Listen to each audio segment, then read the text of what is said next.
안녕하세요. 지금은 개인 사업을 준비하고 있는 29살 여자입니다.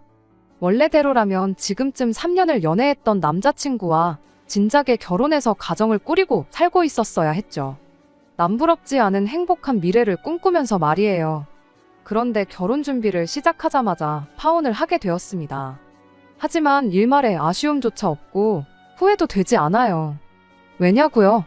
제가 결혼하려던 인간은 자기 가족들 앞에서 허수아비나 마찬가지였고 그 집구석은 정말 상상을 초월하는 시월드 중 시월드였기 때문이에요. 처음에는 그냥 시어머니가 조금 유난스러운 정도라고만 생각했어요. 모시고 살 것도 아닌데 그게 뭐가 문제겠냐 하고 대수롭지 않게 생각하려고 했었죠. 세상 어딘가에 어떤 분들은 좋은 시어머니 만나서 마냥 편하게 느껴지는 분들도 계시겠지만 대부분의 사람들이 시어머니를 불편해하는 게 당연한 거 아닌가 생각했거든요. 그런데 이 집구석은 불편한 정도가 아니라 선을 넘어도 한참을 넘어버렸어요. 뭐 얼마나 대단한 집구석이라고 저를 사람 취급도 안 해주는데 저라고 이 인간들을 사람 취급을 해줘야 하는가 싶었죠. 결혼을 더 두고 볼 게 있는 건가 싶은 생각이 드는 순간 속 시원하게 파혼 선언 해주고 돌아왔습니다. 3년 연애하는 동안 정도 많이 들었고 사랑했으니 결혼까지 생각했던 거지만 그 시간이 아까울 뿐이지 아쉬운 마음은 하나도 없네요. 아마 지금 파혼 안 했으면 이혼했을 게 분명했으니까요. 이혼녀로 사는 것보다야 파혼한 게 100번 1000번 나은 거 아니겠나요? 말씀드렸다시피 남자친구 자체만 두고 보면 나쁜 사람은 아니었어요. 남자친구는 직장 동료로 처음 만났습니다. 회사에서 저보다 2년 선배였고 직장 동료로 1년을 지내다 회식 자리에서 남자친구가 난데없이 고백을 해오는 바람에 연애를 시작하게 되었어요. 회사 자체가 규모가 작고 워낙에 가족 같은 분위기라 그런지 오히려 다른 직장 상사들은 물론이고 사장님까지 나서서 남자친구를 밀어줄 정도였죠. 보통 규모가 작은 회사일수록 사내 연애를 기피한다던데 저희 회사는 그런 게 전혀 없었습니다. 아무튼 그렇게 저희는 연애를 시작하게 되었어요. 암만 공인된 연애를 하게 되었다고 하더라도 업무에는 지장을 주지 않게 공과 사는 확실하게 구분했습니다. 그래도 남자친구라고 회사에서 일욕심 안 부리고 가늘고 길게 가려고 하는 모습이 조금 답답한 면은 있었지만 그런 거 말고는 성격적으로 문제가 되는 건 하나도 없었습니다. 이따금씩은 일할 때 그런 모습을 연애할 때도 보여줄 때가 있어 답답할 때가 좀 있었지만 대부분의 상황에서 제게 항상 먼저 양보해주고 싸움이 날 법한 순간이 오면 먼저 저를 위해 한 수 접고 져주는 그런 스타일이었어요. 그리고 그런 배려가 그렇게 나쁜 것만은 아니었어요. 어지간한 일로 다투는 일 한 번 없었고 대부분 저한테 맞춰주고 그랬죠. 처음 남자친구와 결혼을 약속하고 저희 집에 남자친구를 처음 소개했을 때 저희 어머니께서는 남자친구의 이런 면보다는 다른 모습을 더 마음에 들어 하셨어요. 바로 밥을 복스럽게 잘 먹는 모습이었죠. 저희 아버지가 밥 먹을 때 그렇게 까탈스러우실 수가 없거든요. 반찬 투정은 기본이고 반찬이 많으면 음식간을 가지고 그렇게 투덜거리실 수가 없어요. 그렇다고 아버지가 입맛이 귀신 같으신 것도 아니고 요리를 잘하시는 것도 아니거든요. 그냥 식사하실 때마다 좋은 말을 하는 법이 한 번 없는 그런 스타일이셨죠. 남자친구를 저희 집에 처음 인사시켰을 때 어머니께서 남자친구가 뭐를 좋아하는지 몰라서 이것저것 음식을 준비해 주셨는데 밥을 고봉밥으로 한 공기를 더 먹으면서까지 어머니께서 준비해 주신 밥을 정말 싹싹 다 먹었거든요. 평소에도 데이트할 때 보면 번거롭더라도 남은 음식은 싸가거나 남기는 법이 없는 사람이긴 했는데 그걸 보고 어머니께서 참 밥을 복스럽게 먹는다고 하시니 그랬구나 싶은 생각도 들었어요. 남자친구는 그런 저희 어머니 칭찬에 어색하게 웃으면서 쌀 한 톨에도 다 농부님들의 피와 땀이 섞여 있는 건데 그걸 버린다는 건 그분들 고생한 걸 무시하는 짓이라고 배웠다며 쑥스러워했지요. 남자친구가 집에 돌아가고 어머니께서 저는 한 번도 생각해 본 적 없는 장점을 가지고 장점이라고 말씀하시는데 너네 아빠 마냥 차려주는 밥마다 툴툴대고 그러는 것보다 저렇게 복스럽게 먹는 게 100번 낫지 하는 말이 그제서야 왠지 공감이 가기 시작했어요. 그때까지만 해도 이 음식을 남기지 않는 남자친구 습관 때문에 파혼까지 하게 될 줄은 정말 상상도 못했습니다. 그냥 먹성이 좋아서 음식을 남기지 않는 게 아니었거든요. 그 사실을 처음 깨달은 건 그렇게 남자친구를 저희 집에 인사시키고 남자친구 부모님을 처음 찾아뵙게 되었던 날이었어요. 저희 집이 했던 것처럼 집에 초대된 건 아니었고 밖에서 외식을 하기로 되어 있었어요. 남자친구 아버님이 일 때문에 시간을 내기 어려워 점심시간에 해서 직장 근처에서 만날 계획이었거든요. 약속 장소에 도착하니 아버님만 자리에 계셨죠. 남자친구 어머니한테 연락했더니 길이 막혀서 조금 늦을 것 같다고 먼저 들어가서 음식들 시켜놓고 있으라 하더라고요. 식당에 들어가기가 무섭게 아버님이 음식 시킬 테니까 일단 밑반찬부터 먼저 세팅해달라 하시고는 공깃밥 하나만 먼저 주문을 하셨어요. 진작에 점심을 먹어도 먹었을 시간에 공복으로 있으니 배가 고프다는 이유였지요. 초면에 조금 기다려도 되지 않나 싶었지만 배가 얼마나 고프시면 저럴까도 싶고 그래서 아무 말 안 했습니다. 사실 제가 뭐라고 할 건덕지가 있던 일이 아니기도 했고요. 그렇게 직원분이 밑반찬과 공깃밥 하나를 내왔고 아버님은 일단 이걸로 배라도 채워야겠다며 급하게 식사를 시작했습니다. 그러던 중 남자친구 어머님이 자리에 도착을 했어요. 도착하자마자 아버님이 공깃밥만 시켜서 밑반찬으로 식사를 하고 있는 걸 보고 아버님 등짝부터 한 대 내려치더라고요. 모처럼 비싼데 외식 왔으면 좋은 걸 먹어야지. 이런 걸로 배를 채우고 있냐면서요. 그러더니 아버님이 한참 드시고 있던 밥 공기를 제 쪽으로 쭉 밀어놓았어요. 그때까지만 해도 그냥 가까운 쪽으로 밥 공기를 치워놓은 거라 생각했죠. 자리 자체는 그냥 인사를 드리러 갔던 자리였다 보니 당연히 나올 법한 질문들 외에는 그다지 문제다 싶을 만한 일은 없었어요. 진짜 시작은 식사가 끝나고 자리에서 일어나면서였죠. 남김없이 싹싹 먹는 가풍을 가진 집구석답게 흡사 메뚜기 떼가 휩쓸고 지나간 것 마냥 잔반이라곤 찾아볼 수도 없었습니다. 딱 하나, 식사 시작 전에 시어머니가 제 자리로 밀어놓았던 아버님이 식당 도착하자마자 시켜놓은 절반 정도 남은 공깃밥 하나 빼고 말이죠. 그걸 식사가 다 끝나고 나서 자리에서 일어나고 나서 예비 시어머니가 발견을 한 거죠. 그걸 발견한 즉시 예비 시어머니가 저한테 한마디 하더군요. 너는 뭔데 저걸 밥이라고 남겼냐고요.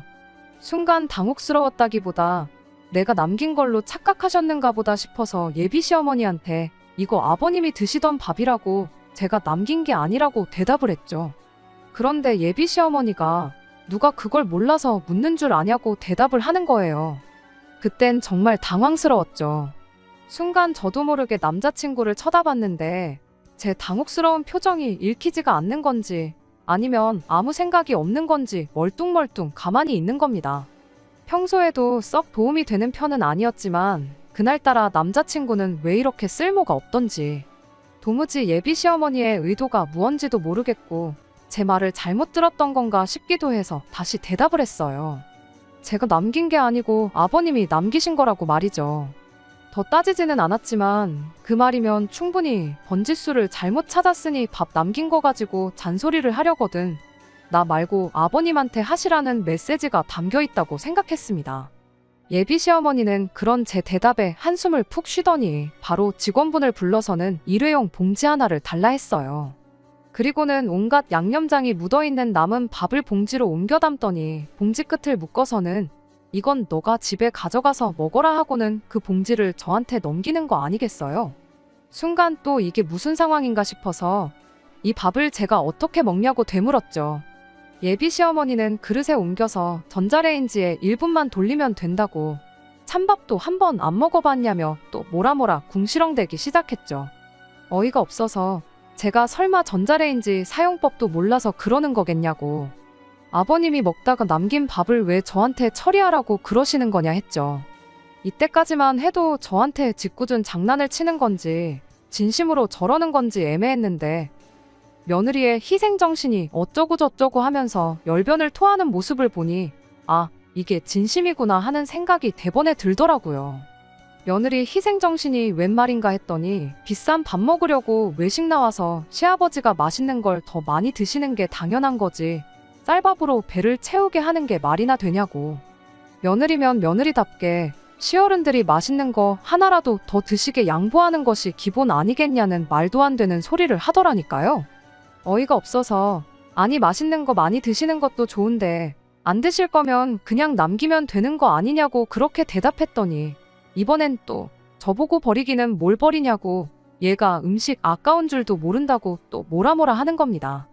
와, 진짜 어이가 없어서 웃음도 나오지를 않더라니까요.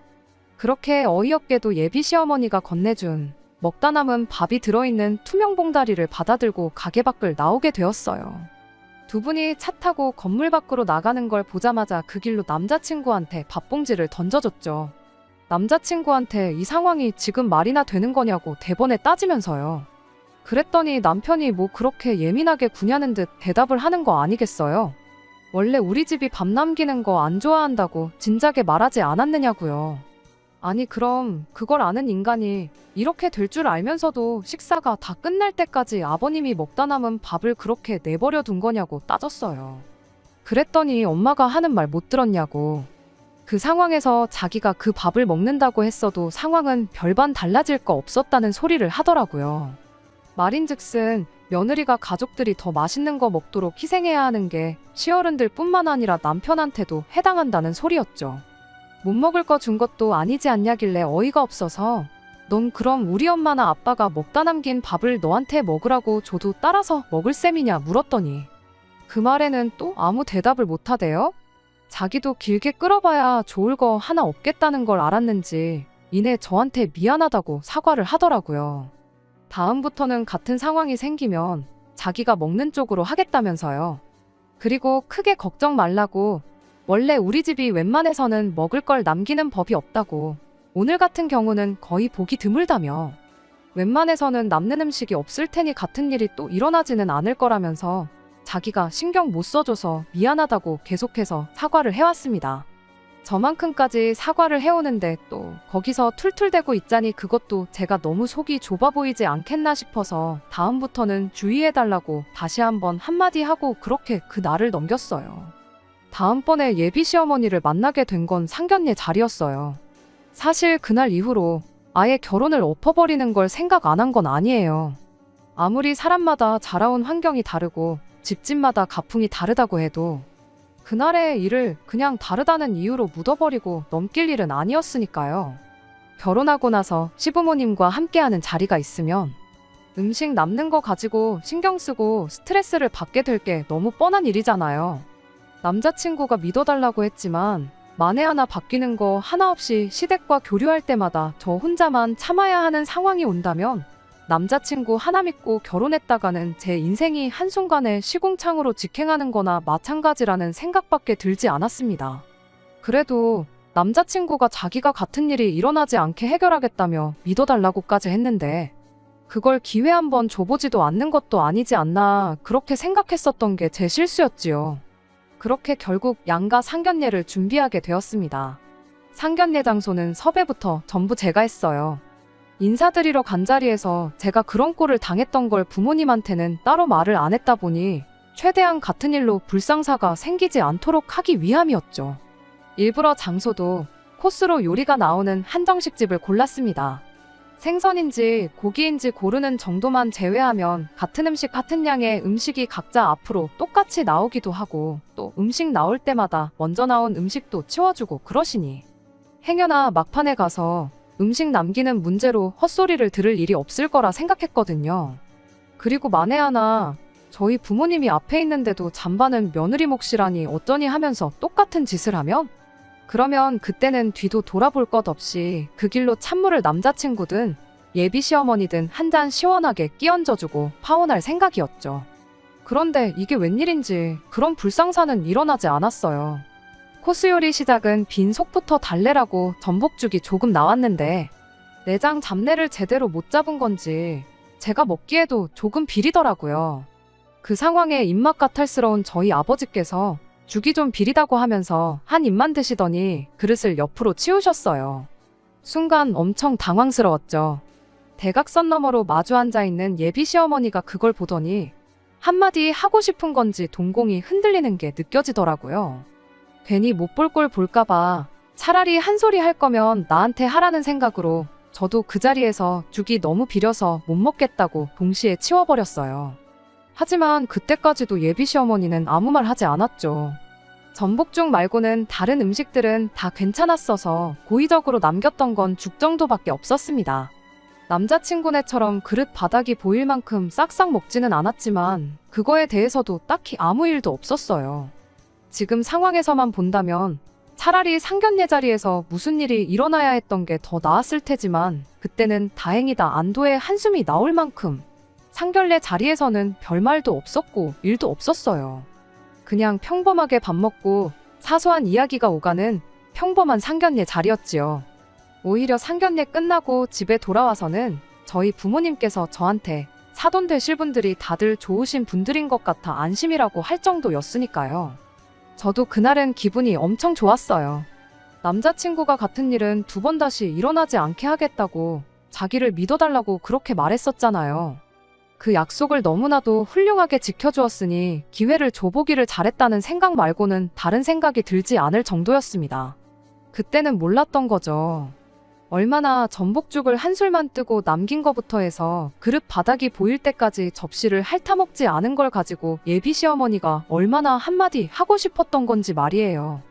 저 혼자만 있을 때는 만만하니까 잠반은 네가 먹어라 할 수 있지만 저희 부모님이 앞에 계실 때는 싸움 날까봐 자기가 지들이 남긴 밥 며느리가 먹어치워야 한다고 그러는 게 누가 봐도 명명백백하게 잘못된 행동이라는 걸 알고 있으니까 자기들이 질게 뻔하니까 그냥 참고 있었다는 걸 그것도 모르고 남자친구가 해냈다고 착각한 제가 다 바보 같네요. 상견례가 끝나고 나서 결혼 준비를 시작했는데 그때 예비 시어머니가 저를 다시 집으로 초대를 했습니다. 갑자기 집으로 불러내는 게 뭔가 불안하기는 했지만 상견례 자리에서는 사소한 이야기만 오갔다 보니 본격적인 결혼 준비를 시작하면서 이래저래 할 이야기가 많아서 부르는 거겠구나 생각했어요. 그런데 예비시댁 현관문을 열고 들어가는 순간 뭔가 안 좋은 촉이 들기 시작했습니다. 왜 보통은 아무리 환기가 잘 돼 있어도 식사 전에 가면 현관문 앞에서부터 조금이나마 음식 냄새가 나기 마련이잖아요. 그런데 현관문 앞은커녕 문을 열고 들어갔는데도 집안에서 음식 냄새라고는 하나도 나지 않았거든요. 와서 밥 먹고 가라는 말을 분명히 했기에 당연히 식사는 집에서 하겠구나 싶었는데 집에 들어가도 음식 냄새는 나지 않았고 빈손으로 오기 뭐해 사가지고 왔던 케이크를 냉장고에 넣을 때도 냉장고에 먹을 거라곤 반찬통에 덜어놓은 김치 한 통이 전부였어요. 그런데 아니나 다를까 저희가 도착하니 예비 시어머니가 어디에 전화를 거시더라고요.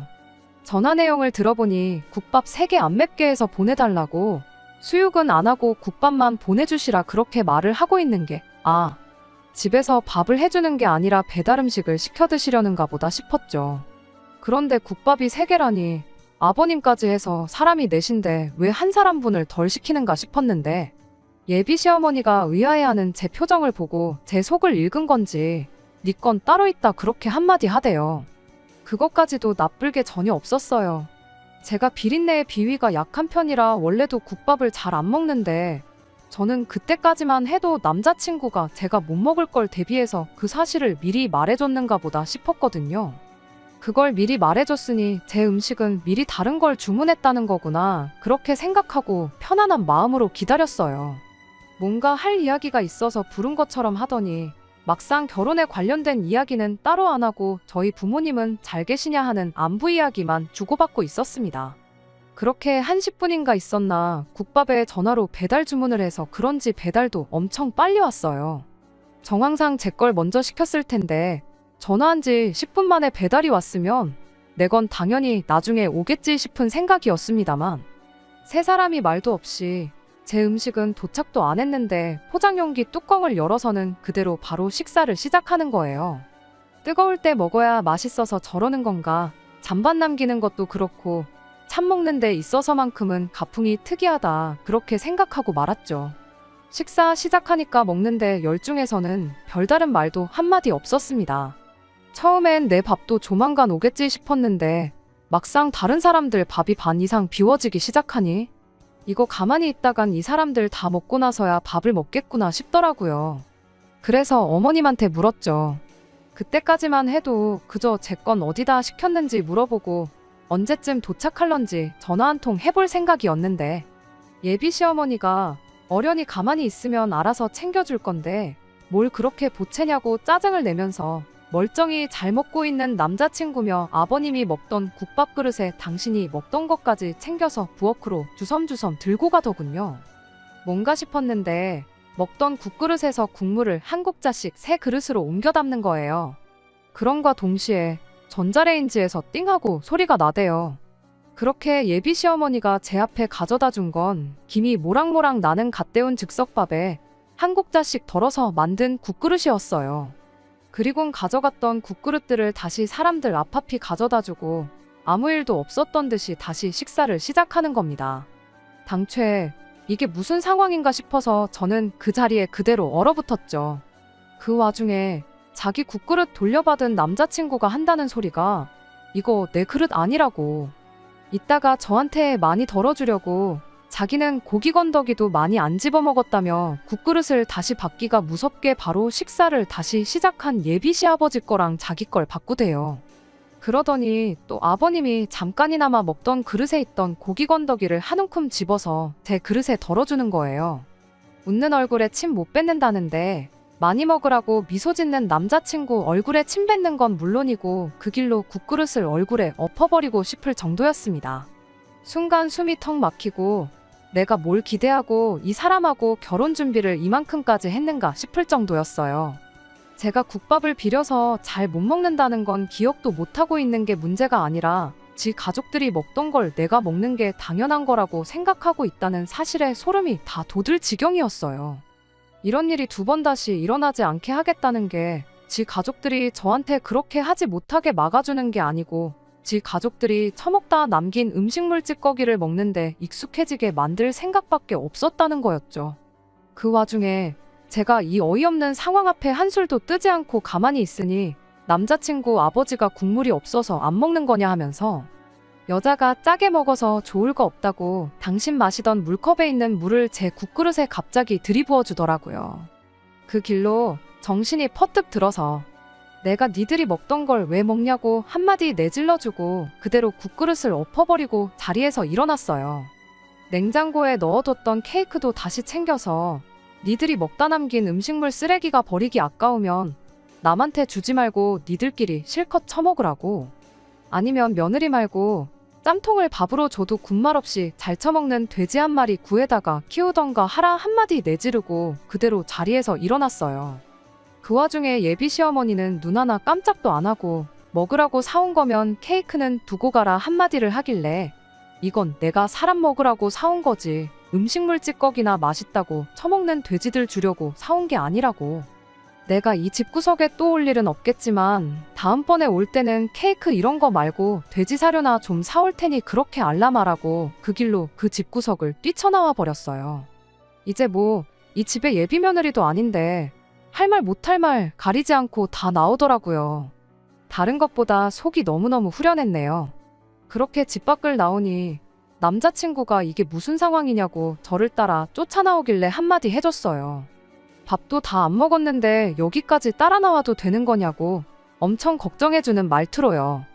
괜히 음식 남기면 내가 바닥에 엎어놓은 것도 잔뜩일 텐데 부모님이 네가 먹던 거랑 바닥에 엎어진 찌꺼기랑 먹어야 되지 않겠냐고. 그거 부르니까 나 붙잡을 시간 있으면 집에 들어가서 부모님 대신해서 음식물 찌꺼기나 실컷 처먹으라 한마디 해주고 그렇게 그냥 집으로 돌아갔습니다. 집에 도착하니 남자친구가 전화로 애걸복걸 해명을 하면서 저를 붙잡대요. 상견례 자리에서 전복죽 남긴 걸 보고 어머니가 벼르고 있었답니다.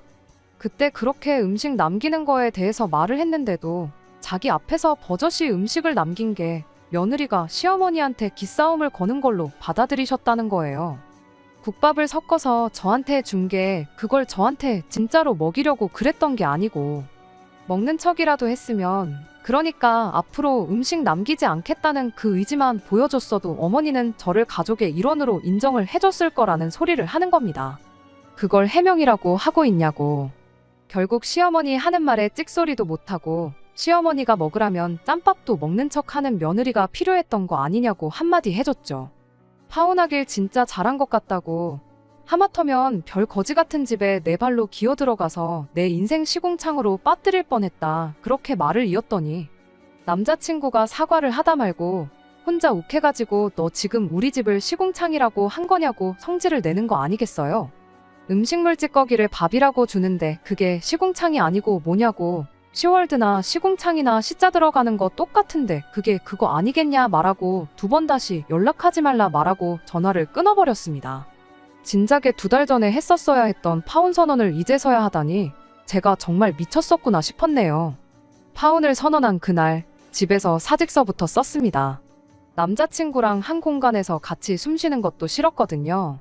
남자친구가 그만두면 될걸. 제가 남자친구를 위해 그만둬주는 그림처럼 보일 수도 있는데 그건 아니에요. 어차피 저도 언젠간 제 사업을 시작하고 싶었는데 회사 사람들도 좋고 남자친구도 있었다 보니 그냥 무난하게 흘러가는 회사 생활에 점점 익숙해져서 내 사업을 해보려던 결심이 약해지던 시기였거든요. 그래서 그만두는 데는 아쉬움이 없었어요. 다음날 회사 출근하자마자 사장님한테 사직서부터 전달했어요. 남자친구는 저를 볼낯이 없던 건지 뭔지 모르겠지만 급하게 월찬에서 일을 빼버렸더라고요. 사장님이 저는 사직하겠다 하지 남자친구는 급하게 월차를 내서 쉬겠다고 하지. 무슨 일이 있어도 있겠구나 눈치를 챈 건지 뭔 일이 있냐며 제게 물으셨죠. 그래서 그냥 숨김없이 남자친구랑 파혼하게 된 이야기를 해줬어요. 은근 회사에서 처음으로 결혼하는 커플이 탄생하는 줄 알고 기대하셨던 사장님도 그 이야기를 들으니까 그런 집이면 파혼하는 게 100번 맞다면서 동의를 해줬습니다. 그리고는 제게 묻대요. 남자친구가 문제면 남자친구를 자를 테니 저보고 남아있으라고 저를 붙잡기까지 했어요. 이참에 새로 시작하는 마음으로 사장님한테 배운 역량을 발휘해 이젠 내 사업을 시도해보고 싶어서 그만두는 거라고 말뿐이라도 정말 감사하다 말하고 그렇게 자리에서 일어났어요. 마음이 바뀌거나 생각처럼 잘 안 되면 연락하라는 사장님의 배려와 함께 저는 그렇게 회사를 그만두게 되었죠. 남자친구 소식을 다시 들은 건 그로부터 3달이 지나서였어요. 사장님한테서 연락이 왔거든요. 한참 사업 준비하고 있는 와중이었는데 사장님이 생각처럼 일이 잘 안 풀리면 네 전 남자친구는 진작에 잘랐으니까 돌아오고 싶을 때 돌아오라고 하시대요. 헤어진 충격 때문인지 안 그래도 일하는 게 엉성했는데 실수하는 게 너무 많아지고 나아질 기미를 보이지 않아서 결국 해고를 했답니다. 다시 회사로 돌아갈 생각은 없었지만 이렇게 또 연락까지 주셔서 감사하다 말하고 전화를 끊었어요.